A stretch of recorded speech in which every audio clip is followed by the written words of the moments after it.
Good morning to you on this part sunny, part cloudy day. I'm about to take you on a tour of the Magic Kingdom at Walt Disney World in Florida using the Dji Osmo, which is synced up to the Zoom H2n sound recorder.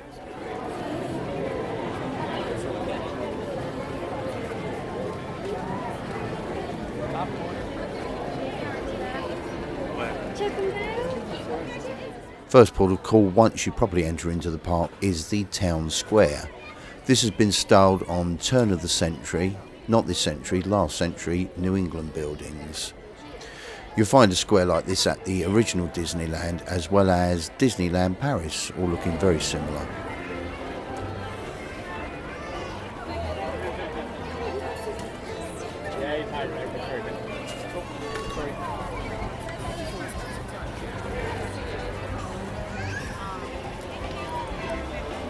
The Magic Kingdom is an actual Disneyland style theme park which is much bigger.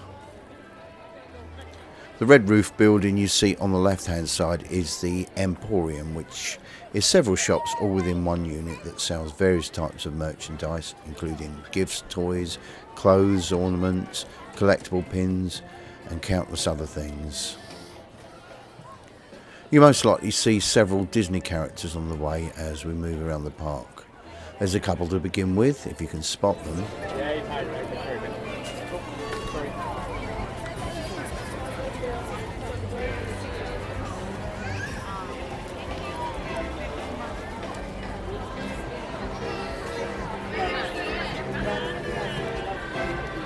This large ornate building is the City Hall, which is also the guest relations. So if you need any help or advice with anything, then this is the place to drop into.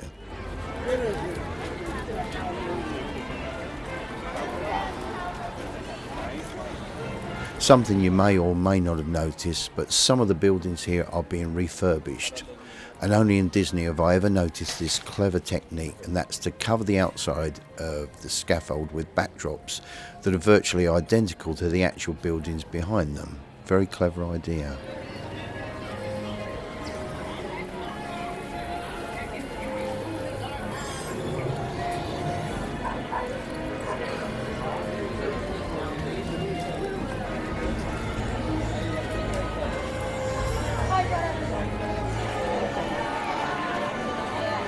Now the first look up Main Street with the castle standing proudly at the end there.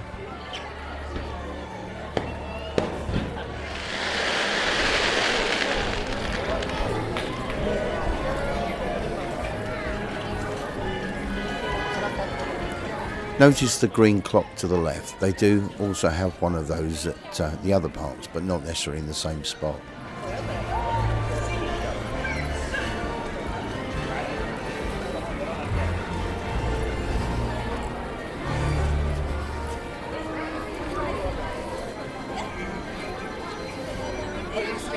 Main Street USA is its full theme title with restaurants, confectionery items, a bakery, ice cream parlour, Casey's Corner which sells hot dogs, the barber shop and Cinderella's Castle which stands at 189 feet, well over twice the height of the Sleeping Beauty Castle in Disneyland. There it is at the end there.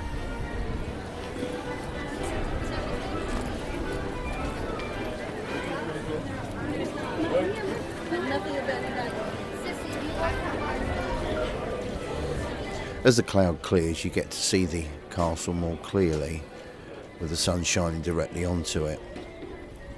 The skies are a little bit half and half today with a temperature well over 90s, so extremely humid.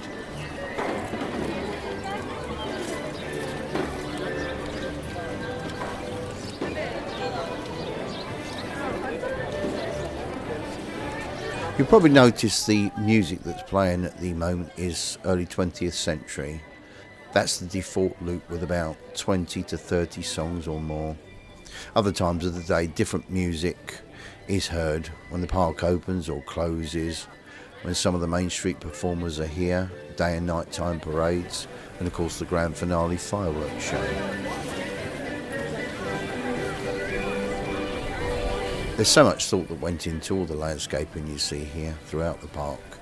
In fact, throughout all the other parks, water parks, golf courses, hotel resorts, and in general, within a whole 43 square miles surrounding.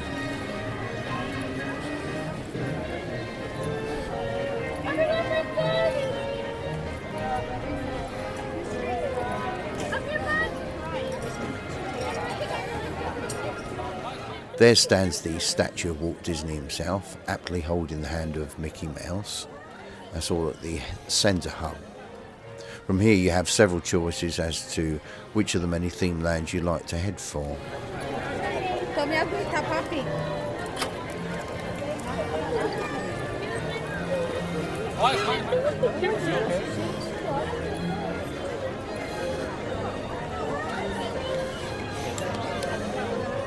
Yes, this is about 189 feet high and dwarfs all the other surrounding buildings.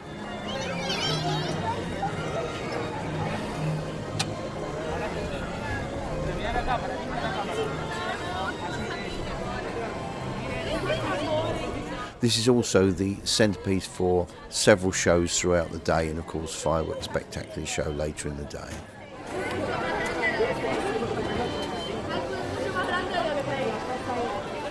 There we go. Like anywhere, it's always nice to see the sun illuminating things up. It makes all the difference.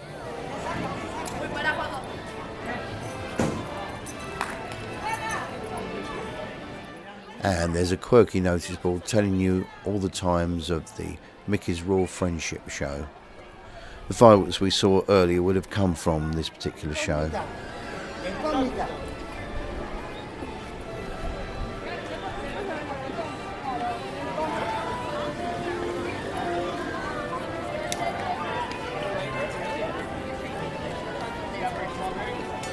Looking back at the central hub,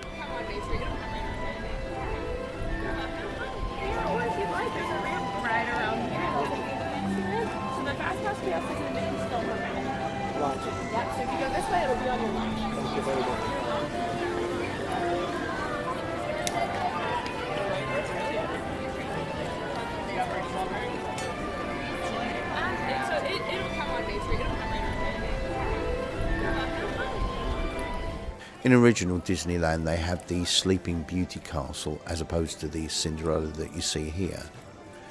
Now that one is only just over 70 feet high, and that opened with the park in 1955 on a much tighter budget.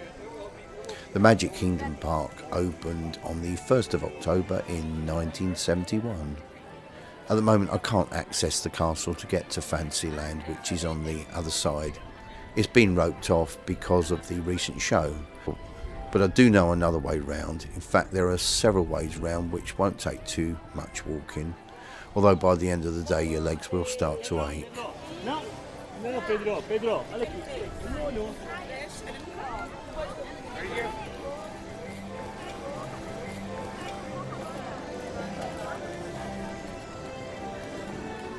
So I'll head round to the right, which is to the side of Tomorrowland, where you can see some of the many landscape gardens along the way.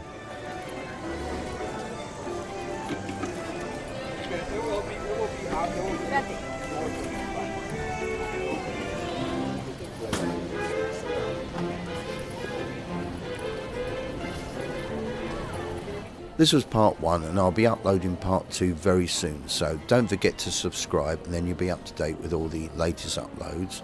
Also give it a thumbs up if you enjoyed it. Thanks very much for watching, and see you all very soon on YouTube.